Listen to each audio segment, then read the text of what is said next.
ওম নমো ভগবতে বাসুদেবায়। জয় শ্রীকৃষ্ণ। রাধে রাধে। শ্রীমদ্ ভগবত গীতা এমন একমাত্র গ্রন্থ যা মানুষকে বেঁচে থাকার জন্য সঠিক দিশা দেখায়। ভগবত গীতা জীবনের ধর্ম, কর্ম এবং প্রেমের পাঠ শেখায়। ভগবত গীতার জ্ঞান মানব জীবন এবং জীবনের পরবর্তী জীবনের জন্য উপযোগী মনে করা হয়। গীতা হলো সম্পূর্ণ জীবন দর্শন, আর যে ব্যক্তি একে যথাযথভাবে অনুসরণ করতে পারে সেই ব্যক্তি সর্বশ্রেষ্ঠ হয়। ভগবত গীতায় মোট 18টি অধ্যায় এবং 700টি শ্লোক আছে, যা সবার পক্ষে প্রতিদিন পাঠ করা এবং উপলব্ধি করা সম্ভবপর হয় না। সেই জন্য আজকের অত্যন্ত গুরুত্বপূর্ণ এই ভিডিওতে আমরা ভগবত গীতার 111টি উপলব্ধি নিয়ে কথা বলবো, যেটা জানার পর আপনি শ্রীমদ্ ভগবত গীতার প্রকৃত অর্থ উপলব্ধি করতে পারবেন। তাই আপনি প্রতিদিন এই ভিডিওটি রাতে ঘুমানোর আগে বা সকালে ঘুম থেকে ওঠার পর শুনবেন। তাহলে চলুন এগোনো যাক পৃথিবীর সেই মহাজ্ঞানের ভাণ্ডারের দিকে, যা ভগবান শ্রীকৃষ্ণ স্বয়ং নিজের মুখে বলেছিলেন। শ্রীকৃষ্ণ বলেন, এই সংসার আমারই তৈরি মায়া দ্বারা আচ্ছন্ন। এই সংসার আমার দ্বারাই সৃষ্টি হয়েছে। আমি এই সংসারের পালনকর্তা, আবার আমি সবকিছুর বিনাশও করে থাকি। আমি অতীত, বর্তমান এবং ভবিষ্যতের সকল প্রাণীকে জানি, কিন্তু বাস্তবে আমাকে কেউই জানতে পারে না। ভগবান বলেন, যেমন প্রকাশের জ্যোতি অন্ধকারেও ঝলমল করে, একই রকমভাবে সত্যও ঝলমল করে। এই জন্য মনুষ্যকে সর্বদা সত্যের পথেই থাকা উচিত। মৃত্যু হলো একটি অটল সত্য, যাকে কখনোই পরিবর্তন করা সম্ভব নয়।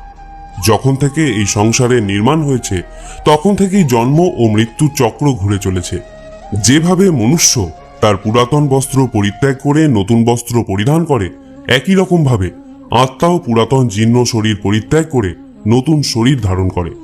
এটাই হলো প্রকৃতির নিয়ম। এই কঠিন সত্যকে মেনে নিয়ে ভয়মুক্ত হয়ে বর্তমানেই বাঁচা উচিত। নিজের মনের ভেতর থেকে খারাপ গুণগুলিকে পরিত্যাগ করার কথা বলা হয়েছে ভগবত গীতায়। বলা হয়েছে, দম্ভ দর্পভিমানশ্চ ক্রোধ পারুষ্যমেব চ অজ্ঞানম চাভিজাতস্য পার্থ সম্পদমাসুরীম। অহংকার, রাগ, কঠোর বাণী এবং অজ্ঞানতা এইসব থেকে মনুষ্যকে দূরে থাকা উচিত। সৎ গুণগুলিকে নিজের জীবনে ধারণ করা উচিত। এর ফলে জীবনে পরম শান্তির অনুভূতি হয়। শ্রীকৃষ্ণ আরো বললেন, ন হি জ্ঞানেন সদৃশং পবিত্রমিহ বিদ্যতে। অর্থাৎ এই সংসারে জ্ঞানের মতো পবিত্র আর কোনো কিছুই হতে পারে না। শ্রদ্ধাবান লভতে জ্ঞানম, অর্থাৎ জ্ঞানের প্রতি জিজ্ঞাসা থাকলেই জ্ঞান লাভ করা যায়। জ্ঞানম লব্ধা পরাং শান্তিম অচিরেনাধিগচ্ছতি। জীবনে শান্তি লাভ করার জন্য সাধনা নয়, বরং জ্ঞানের প্রয়োজন হয়। তিনি সমগ্র মানবজাতিকে উদ্দেশ্য করে অর্জুনকে বলেছিলেন, যদি মনকে বশে না করতে পারো তাহলে সেই মন তোমার চরম শত্রু হয়ে উঠবে। যদি সফল হতে চাও তাহলে ভয়কে জয় করো। অর্জুন যখন কৌরবদের বিরুদ্ধে যুদ্ধ করতে রাজি হলেন না, তখন ভগবান শ্রীকৃষ্ণ তাকে বললেন, হত বৈ প্রপয়সী স্বর্গম জিত্বা বভক্ষ সে মহিমা তস্মাৎ উত্তিষ্ঠা কৌন্তেয়া যুদ্ধয়া কৃত নিশ্চয়। হে অর্জুন, তুমি নির্ভয়ে যুদ্ধ করো। নিহত হলে স্বর্গ পাবে, আর জিতলে পৃথিবী শাসন করবে। তাই যে কোনো কাজে সফলতা পেতে হলে মন থেকে ভয়কে দূর করতে হবে। কর্মফল নিয়ে পরমেশ্বর ভগবান গীতায় বলেছেন, কর্মণ্যেবাধিকারস্তে মা ফলেষু কদাচনা। গীতার এই শ্লোকে ফলের আকাঙ্ক্ষা ব্যতীত কর্মের আদি ক্ষেত্রের ওপর জোর দেওয়া হয়েছে। আপনি যদি কোনো কাজে সাফল্য চান তবে কর্মে মনোযোগ দিন, তবেই আপনি বিভ্রান্তি ছাড়া কর্ম করতে সক্ষম হবেন। গীতায় বলা হয়েছে, ফল কামনা করে কর্ম করলে কর্মের দিকে কম আর ফলের দিকেই বেশি মনোযোগ থাকে। যতক্ষণ না তুমি নিজের কাছে হেরে যাচ্ছ, ততক্ষণ এই পৃথিবীর কেউ তোমাকে হারাতে পারবে না। দুর্বল তুমি নয়, দুর্বল তোমার সময়, আর সময় প্রত্যেকের পরিবর্তন হয়। যারা প্রকৃত জ্ঞানী ব্যক্তি তারা না তো মৃত ব্যক্তির জন্য শোক করেন, না তো তাদের জন্য শোক করেন যারা জীবিত আছেন। কারণ তিনি জানেন, যে মারা গেছে সে আবার জন্ম নেবে, আর যে জীবিত আছে সেও একদিন নিশ্চয়ই মারা যাবে। ভগবান শ্রীকৃষ্ণ বলেন, মনের শান্তির থেকে বড় সম্পদ এই পৃথিবীতে আর কোনো কিছুই নেই। যে ব্যক্তি নিজের মনকে শান্ত রাখতে শিখে গেছে তার থেকে বড় ধনী এই সংসারে আর কোথাও নেই। সময় কখনো মানুষের তৈরি পথে চলে না, মানুষকেই সময়ের তৈরি পথে চলতে হয়। একেই তো নিয়তি বলে। জীবন তখন কঠিন মনে হয় যখন আমরা নিজেকে পরিবর্তন করার পরিবর্তে পরিস্থিতিকে পরিবর্তন করার চেষ্টা করি। কর্মই হলো সব থেকে বড় ধর্ম। ভগবান শ্রীকৃষ্ণ গীতায় অর্জুনকে উপদেশ দিতে গিয়ে বলেছেন, মনুষ্য কর্ম করার জন্যই পৃথিবীতে জন্ম নেয়, আর কর্ম না করে কেউ ক্ষণকালও থাকতে পারে না। পরিণামের কথা চিন্তা না করে মানুষকে নিজের কর্তব্য পালন করে যাওয়া উচিত। ক্রোধ মানুষকে নরকে টেনে নিয়ে যায়। ক্রোধ করার জন্য মানুষের মন অশান্ত হয়ে পড়ে, আবেগের বশবর্তী হয়ে তখন সে নিজেরই ক্ষতি করে। ভগবান শ্রীকৃষ্ণ বলেন, মনুষ্যকে ক্রোধ এড়িয়ে চলতে হবে। যতই রাগ হোক না কেন, নিজেকে নিয়ন্ত্রণ করার প্রচেষ্টা করতে হবে। এই সংসারে আজ যা তোমার আছে, গতকাল তা অন্য কারো ছিল, আগামীকাল তা অন্য কারো হয়ে যাবে। তুমি এই পৃথিবীতে খালি হাতেই এসেছো, আর তোমাকে খালি হাতেই এখান থেকে ফিরে যেতে হবে। মনের ওপর নিয়ন্ত্রণ রাখা অত্যন্ত জরুরি। মানুষের মন বায়ুর মতো চঞ্চল হয়ে থাকে। এই মনের জন্যই মানুষ কাম বাসনার প্রতি আকৃষ্ট হয়ে নিজের লক্ষ্য থেকে ভ্রষ্ট হয়ে যায়। যদি জীবনে সফলতা পেতে হয়, তাহলে মনের ওপর নিয়ন্ত্রণ পাওয়া খুবই জরুরি। মনকে নিজের বশে করতে পারলে মস্তিষ্কে শক্তি কেন্দ্রীভূত হয় এবং তার জন্য কাজে সফলতা পাওয়ার সম্ভাবনা বৃদ্ধি পায়। গীতা আমাদের শেখায়, যে ব্যক্তি নিজের মনের ওপর নিয়ন্ত্রণ লাভ করেছে, তার মনে অপ্রয়োজনীয় চিন্তাভাবনা এবং কামনা বাসনা প্রবেশ করতে পারে না। সে অকারণ ইচ্ছা থেকেও নিজেকে দূরে রাখতে পারে, আর তার সাথে ব্যক্তি নিজের লক্ষ্যকেও খুব সহজেই জয় করে নিতে পারে।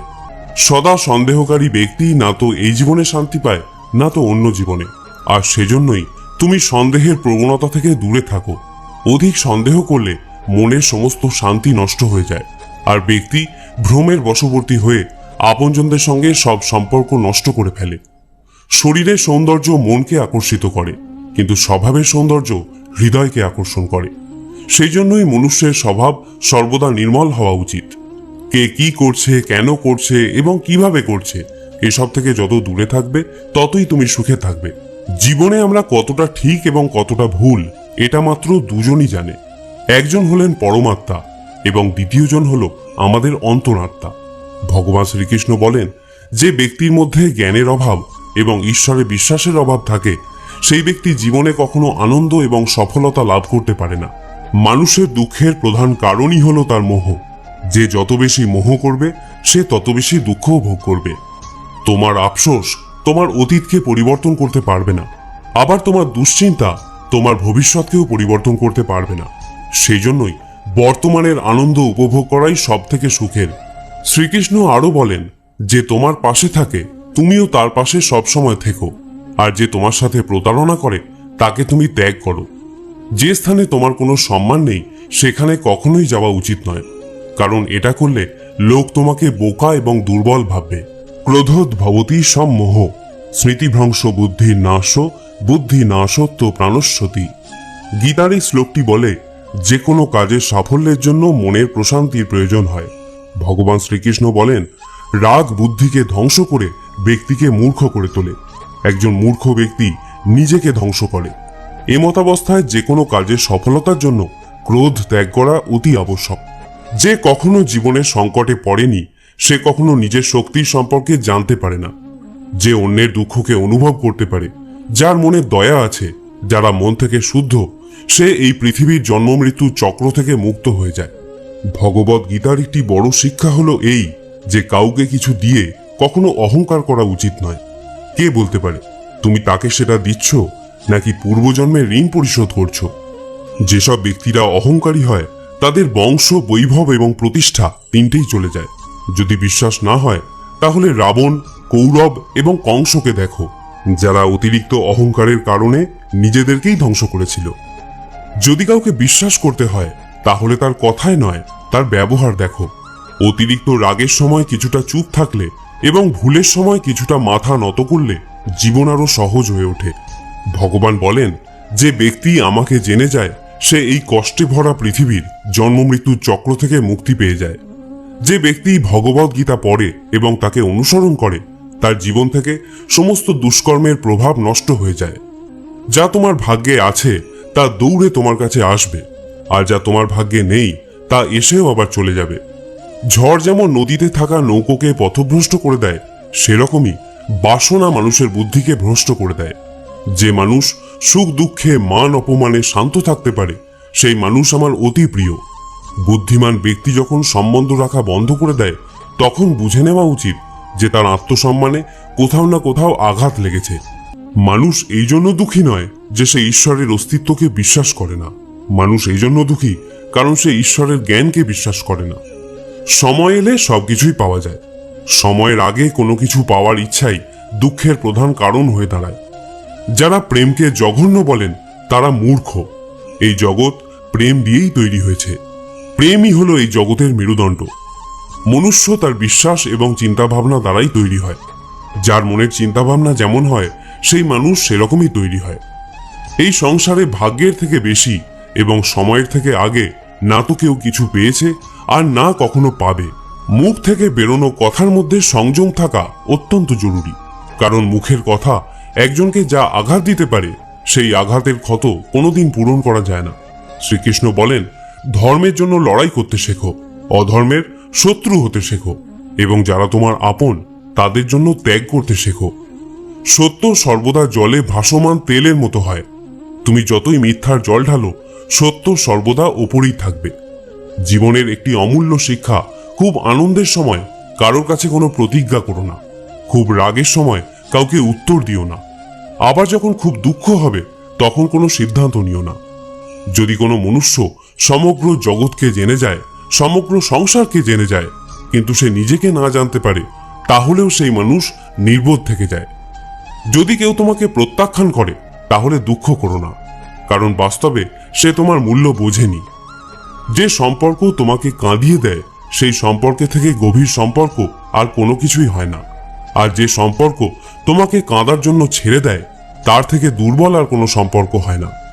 সর্বদা শান্ত থাকতে শেখো, তাহলেই তুমি নিজেকে মজবুত অনুভব করবে। উত্তপ্ত লোহাকে গরম অবস্থায় যে কোনো রূপে পরিবর্তন করা যায়, কিন্তু ঠান্ডা হয়ে গেলে সেই লোহাই অনেক বেশি মজবুত হয়ে যায়। একজন জ্ঞানী ব্যক্তি হলো সেই যে অন্যকে দেখে এবং তার থেকে শিক্ষা লাভ করে, কিন্তু তাকে কখনো ঈর্ষা করে না। এই পৃথিবীতে কেউ কারোর আপন হয় না। মৃতদেহকে শ্মশানে নিয়ে যাওয়ার পর আপনজনরাই জিজ্ঞাসা করে আর কতক্ষণ সময় লাগবে। জীবনে দুঃখ পাওয়াও জরুরি, না হলে সুখের গুরুত্ব অনুভব করা যায় না। এই পৃথিবীতে একমাত্র মাতা এবং পিতাই হলেন দুজন ব্যক্তি যারা সর্বদা চান যেন তার সন্তান তাদের থেকে উন্নতি করে। সময়, বন্ধু এবং সম্পর্ক হলো এই তিন জিনিস যা আমরা বিনামূল্যে পাই, কিন্তু এদের মূল্য আমরা তখন বুঝতে পারি যখন কোনো একটি আমাদের জীবন থেকে হারিয়ে যায়।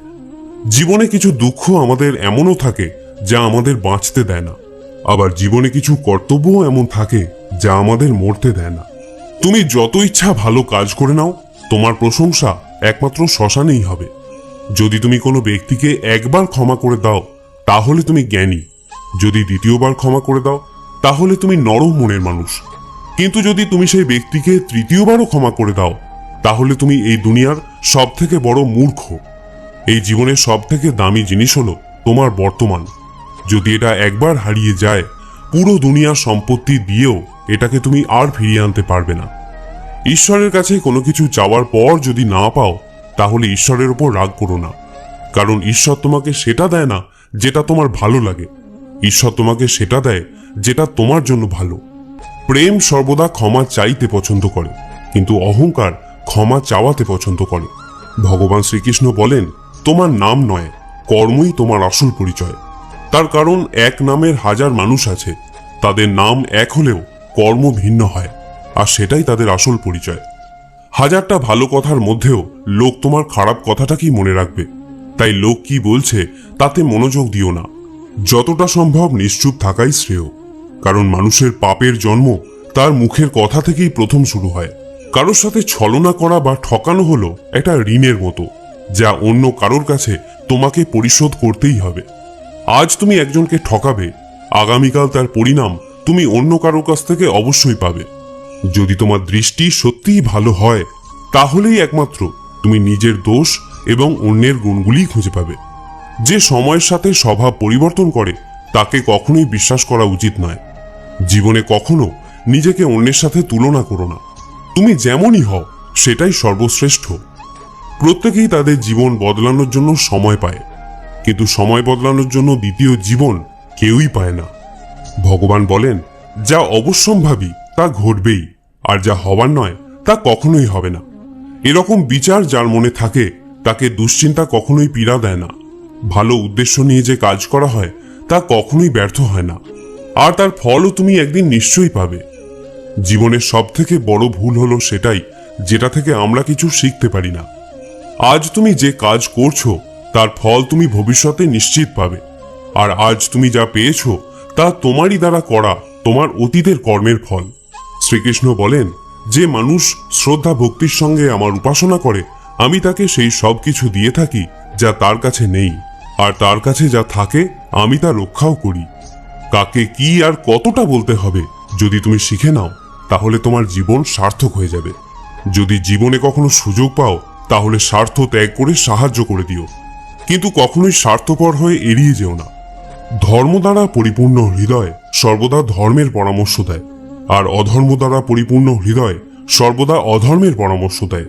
কোন রকম দুঃখ কষ্টের মধ্যে তোমাকে এই 7টি গুণ বাঁচাবে: তোমার জ্ঞান, তোমার বিনম্রতা, তোমার বুদ্ধি, তোমার ভিতরের সাহস, তোমার ভালো কর্ম, সত্য কথা বলার অভ্যাস এবং ঈশ্বরে বিশ্বাস।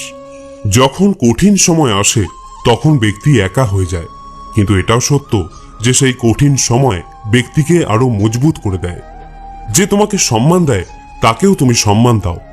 কারো সামর্থ্য দেখে তার সামনে মাথা ঝোঁকানো ভীরুতার লক্ষণ। তোমার সামনে যত বড় কঠিন পরিস্থিতি এসে পড়ুক না কেন, একটা কাজ করবে: নিজের সবকিছু ভগবানকে সমর্পণ করে দাও। ভগবানের উপর বিশ্বাস সেই ছোট্ট শিশুর মতো করো যাকে হাওয়াতে ছুড়ে দিলেও সে হাসতে থাকে।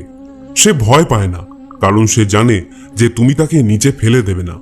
ভগবান শ্রীকৃষ্ণ বলেন, তুমি মন ছোট করো না। যদি আপনজন তোমার থেকে মুখ ফিরিয়েও নেয় আমি তোমার সাথে সবসময় থাকব। কারো সামনে এতটাও ঝোঁকা উচিত নয় যে সে তোমাকে নিচু শ্রেণীর লোক ভাবতে শুরু করে। মনুষ্য সর্বদা তার ভাগ্যকে দোষারোপ করে, এটা জেনেও যে ভাগ্যের থেকেও বড় হলো তার কর্ম, যেটা তার নিজের হাতেই রয়েছে। জীবনে এমন একজন থাকাও খুব জরুরি যাকে কিছু বলার জন্য ভাষার প্রয়োজন হয় না, হয়তো তাকেই পরমাত্মা বলা হয়। শ্রীকৃষ্ণ বলেছিলেন, মৃত্যুর সময় কোনো ব্যক্তি যদি আমার নাম করতে করতে দেহত্যাগ করে তাহলে সে আমার পরম ধাম প্রাপ্ত হয়। ভগবান শ্রীকৃষ্ণ অর্জুনকে বললেন, হে ভারত, প্রকৃতি আমার গর্ভাধান স্থান। আমি প্রকৃতিতে গর্ভাধান করি, আর তা থেকেই সর্বভূতের উৎপত্তি হয়। মানুষ, দেবতা ও অন্যান্য জনিতে যে সকল শরীর উৎপন্ন হয় আমি তাদের পিতা, এবং প্রকৃতি হলেন তাদের মাতা। হে মহাবাহ, সত্য, রজ এবং তম এই 3 গুণ দেহ মধ্যে আত্মাকে আবদ্ধ করে রাখে। এর মধ্যে সত্যগুণ হল নির্মল ও নির্দোষ। এই সত্যগুণ আত্মাকে সুখ ও জ্ঞানের সঙ্গ দিয়ে আবদ্ধ করে রাখে। রজগুণ আত্মাকে রাগ, তৃষ্ণা, আসক্তি প্রভৃতি কর্মাশক্তি দ্বারা আবদ্ধ রাখে, আর তমগুণ হল জীবের ভ্রান্তি ও অজ্ঞানতার কারণ। এই তমগুণ আমোদ, প্রমোদ, আলস্য, নিদ্রা দ্বারা আত্মাকে আবদ্ধ রাখে। যখনই সকল ইন্দ্রিয় দ্বারে জ্ঞানের প্রকাশ হয় বা নির্মল জ্ঞান উৎপন্ন হয় তখন বুঝবে সত্যগুণ বৃদ্ধি পেয়েছে। যখন লোভ লালসা প্রকাশিত হয় তখন বুঝবে রজগুণ বৃদ্ধি পেয়েছে। আর যখন মোহ ঘিরে আসে, বুদ্ধি বিপর্যয় ঘটে এবং কর্তব্যে অনীহা আসে তখন বুঝবে তমগুণ প্রাধান্য পেয়েছে। সত্যগুণ প্রাপ্ত অবস্থায় যদি জীব দেহত্যাগ করে তবে সে স্বর্গলোক প্রাপ্ত হয়। যদি রজগুণ থাকা অবস্থায় দেহত্যাগ করে তবে পরজন্মে কর্মী হয়ে মনুষ্য জনিতে জন্মগ্রহণ করে। আর যদি তমগুণ অবস্থায় দেহত্যাগ করে তবে বোকা, পাগল অথবা অবিবেকী হয়ে এই জাতীয় বিভিন্ন জনিতে জন্মগ্রহণ করে। হে অর্জুন, আমি অব্যক্ত রূপে সমস্ত জগৎ ব্যাপী আছি। সমস্ত জীব সকল আমাতেই অবস্থিত, কিন্তু আমি তাহাতে নই। যেমন আয়নাতে তুমি নিজের প্রতিবিম্ব দেখতে পাও, অর্থাৎ তুমি আয়নার মধ্যেই আছো, কিন্তু আয়না তোমার মধ্যে নেই। হে কৌন্তেয়, কল্পের শেষে সমস্ত জীব আমাতেই বিলীন হয়, আবার কল্পারম্ভে পুনরায় তারা আমার থেকেই নির্গত হয়। আমি নিজ প্রকৃতিকে নিজের বশে রেখে নিজ নিজ কর্ম নিমিত্তে স্বভাব অনুযায়ী জীবগণকে বারবার সৃষ্টি করে থাকি। আমার অধিষ্ঠানের জন্যই এই জগৎ প্রসব হয়, এই জন্যই জগৎ বারবার উৎপন্ন হয়। হে কৌন্তেয়, যারা অন্য দেবতায় ভক্তিযুক্ত হয়ে পূজা করে তারাও আমাকেই পূজা করে, কিন্তু তারা শাস্ত্রবিধি অমান্য করে। আমি সর্বযজ্ঞের ফলদাতা ও ভোক্তা এই তত্ত্ব জানে না বলেই তারা পুনরায় সংসারে পতিত হয়। যারা দেবগণের পূজা করেন তারা দেবলোক, যারা পিতৃগণের পূজা করেন তারা পিতৃলোক, যারা যক্ষ রক্ষাদিগের পূজা করেন তারা ভূত লোক প্রাপ্ত হন, কিন্তু যারা আমার ভজনা করেন তারা আমাকেই প্রাপ্ত হন। যিনি আমাকে পত্র, পুষ্প, ফল, জল ইত্যাদি ভক্তিপূর্বক দান করেন, আমি সেই ভক্তের উপহার গ্রহণ করে থাকি। ভগবান শ্রীকৃষ্ণ দেহের সঙ্গে আত্মার সম্পর্ককে খুব সুন্দরভাবে ভগবদ গীতায় তুলে ধরেছেন। জীবের মূল সত্তা কি, দেহের সাথেই বা আত্মার সম্পর্ক কি, আত্মার স্বরূপ কি, এই সকল জটিল বিষয়বস্তু খুব সূক্ষ্মভাবে ভগবান শ্রীকৃষ্ণ গীতায় তুলে ধরেছেন আমাদের মূল সত্তাকে অবগত করার মানসে। প্রথমেই আত্মার স্বরূপ সম্পর্কে ভগবান ধারণা দিচ্ছেন, অন্তবন্তু ইমে দেহা নিত্য শক্তা শরীরিন অনাসীন প্রমেয়স্য তস্মাৎ যুদ্ধস্য ভারত। আত্মা যে দেহকে আশ্রয় করে অবস্থান করেন সেই দেহ নশ্বর বলে কথিত হয়েছে, কিন্তু আত্মা হলো অবিনশ্বর। তাহলে এখন এই প্রশ্নের উত্তর খুঁজতে হবে যে আমি আসলে কে? দেহটা যদি নশ্বরই হয় তাহলে তো তার ধ্বংস অনিবার্য। তাহলে আমি ধ্বংস হয়ে গেলে কর্মফলের ভোগটা কার? এই প্রশ্নের উত্তরটা কিন্তু ভগবানের এই শ্লোকে স্পষ্টভাবেই প্রতীয়মান হয়। দেহটা যেহেতু নশ্বর তাই এই দেহটা আমি নই, যেহেতু আত্মা অবিনশ্বর ও নিত্য তাই আত্মাটাই হচ্ছে আমি। আমার মূল সত্তা হলো আমি এক আত্মা যে একটি দেহকে আশ্রয় করে আছি। দেহটা আত্মার একটি আবরণ মাত্র, যেটা ভগবান আরো স্পষ্ট করে বলেছেন, বাসাংশি জীর্ণানি যথা বিহায় নবানি গৃহ্ণাতি নরপরাণি তথা শরীরানি বিহায় জীর্ণান্ন ন্যান্নি সংজাতি নবানি দেহি। যেরকম মনুষ্য তার পুরাতন বস্ত্রগুলি ত্যাগ করে নতুন বস্ত্র ধারণ করে, সেইরূপ জীবাত্মাও পুরাতন শরীর ত্যাগ করে নতুন দেহ ধারণ করে। বর্তমানে আমি এই দেহকে আশ্রয় করে আছি, আবার কোনো এক সময় পুরাতন বস্ত্রের মতোই এই দেহকে পরিত্যাগ করে কর্মফল অনুযায়ী নতুন একটি দেহ আমি ধারণ করব। এটাই হলো প্রকৃতির বিধান। এখানে কিন্তু ভগবান আমাদের জীবাত্মা বলে সম্বোধন করেছেন। এর মানে হলো আমি হলাম আত্মা, তবে জীবাত্মা। আর পরমেশ্বর ভগবান যেহেতু সর্বভূতে অবস্থান করেন তাই তিনি হলেন পরমাত্মা। যেহেতু আমার জন্ম হয়েছে তাই আমার মৃত্যু অবশ্যম্ভাবী, কিন্তু জন্ম ও মৃত্যু কোনো সৃষ্টি বা বিনাশ নয়। গীতার ভাষায় এটা দেহ পরিবর্তন করার একটা নিয়ম মাত্র। জাতস্য হি ধ্রুব মৃত্যু ধ্রুবম জন্ম মৃতস্য চ তস্মাৎ পরিহার্য অর্থে নতম সচিতুম অর্হসি। যার জন্ম হয়েছে তার মৃত্যু নিশ্চিত, আবার যার মৃত্যু হয়েছে তার জন্ম হওয়াও নিশ্চিত। সুতরাং যা অবশ্যম্ভাবী তার জন্য আমাদের শোক করা উচিত নয়। এটি হলো ভগবদ গীতার সব থেকে বড় উপলব্ধি। যারা এই শরীরকে সর্বস্ব বলে মনে করেন তারাই কেবল দুঃখ ভোগ করেন, কিন্তু যারা জানেন এই শরীরটা আমি নই, আমি জীবাত্মা, আমার বিনাশ নেই, তারা কখনো কোনো কষ্টে ব্যথিত হন না বা অধিক আনন্দে প্রভাবিতও হন না। বিষয় চিন্তা করতে করতে মানুষের তাতে আসক্তি জন্মায়। আসক্তি থেকে কামনা, কামনা থেকে ক্রোধ, ক্রোধ থেকে মোহ, মোহ থেকে স্মৃতিভ্রংশ, স্মৃতিভ্রংশ থেকে বুদ্ধিনাশ, আর বুদ্ধিনাশ হলেই বিনাশ ঘটে। কিন্তু যার ইন্দ্রিয় প্রসন্ন চিত্ত এবং বুদ্ধি ঈশ্বরে স্থিত, তিনি অমৃত লাভ করেন। আর যিনি অযুক্ত, যার চিত্ত ঈশ্বরে সমাহিত নয়, তার আত্মা বিষয়ক বুদ্ধিও হয় না। যার আত্মা বিষয়ক বুদ্ধি চিন্তা নেই তার শান্তিও নেই, আর যার শান্তি নেই তার সুখ কোথায়? আমাদের মন সকল ইন্দ্রিয়কে পরিচালনা করে।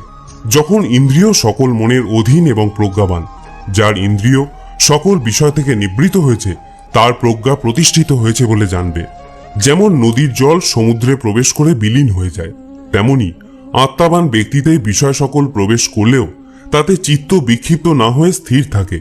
এইরূপ স্থির আত্মাবান ব্যক্তি শান্তি লাভ করে। কিন্তু যিনি ভোগ কামনা করেন তিনি শান্তি পান না। যে ব্যক্তি সমস্ত কামনা ত্যাগ করে নিষ্প্রিয় হয়ে বিচরণ করেন, যিনি মমতা শূন্য এবং অহংকার শূন্য, তিনি শান্তিপ্রাপ্ত হন। হে পার্থ, এই স্থিতিপ্রজ্ঞ অবস্থাই হল ব্রাহ্মী স্থিতি। এই অবস্থা প্রাপ্ত হলেই জীবের আর মোহ থাকে না। মৃত্যুকালেও এই অবস্থা বিদ্যমান থাকায় তিনি ব্রহ্মে লীন হন, অর্থাৎ তিনি মোক্ষ লাভ করেন। তৃতীয় অধ্যায়ে অর্জুনের প্রশ্নের উত্তরে শ্রী ভগবান কর্মযোগের অবতারণা করেছেন। এখানেও নিষ্কাম কর্মের উপায়রূপে প্রথমে আত্মাতে সন্তুষ্ট আত্মারাম জ্ঞানীর ভাবানুযায়ী ফলাশক্তি বর্জন করে কর্ম করার উপদেশ দিলেন। তারপর অহংকার বর্জিত নির্লিপ্ত বুদ্ধিতে কর্ম করার উপদেশ দিলেন।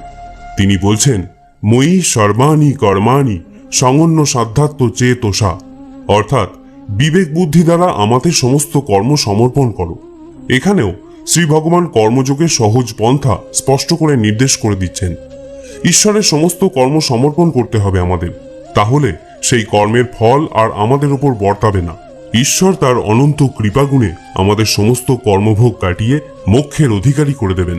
এরপর 4র্থ অধ্যায়ে ভগবান তার করুণার পরাকাষ্ঠা প্রকাশ করে প্রতিজ্ঞা করছেন, যে যথা মাং প্রপদ্যন্তে তাঙস তথৈব ভজামহম, অর্থাৎ যে যেখানে যেভাবে যে অবস্থায় আমার শরণ নেয় তাকে সেইখানে সেইভাবে সেই অবস্থায় আমি অনুগ্রহ করে থাকি।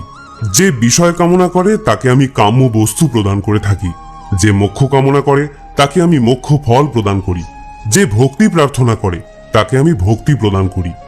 আমাদের জীবনের সবথেকে কটু সত্য হলো এটি যে আমরা সর্বদা সুখের জন্য চেষ্টা করি কিন্তু আমরা দুঃখ পাই। আমরা প্রেম কামনা করি কিন্তু আমরা হতাশার সাথে মিলিত হই। আমরা জীবন কামনা করি কিন্তু আমরা জানি যে আমরা প্রত্যেক মুহূর্তে মৃত্যুর দিকে এগিয়ে যাচ্ছি। প্রত্যেক ব্যক্তি সুখ লাভের জন্য ফলপ্রসূ কাজে নিয়োজিত থাকে কিন্তু তৃপ্তি পায় না। পরিবর্তে এই ক্রিয়াকলাপগুলি কেবল দুঃখকে আরো বাড়িয়েই তোলে। ফলে এই পৃথিবীতে কার্যত সবাই অসুখী।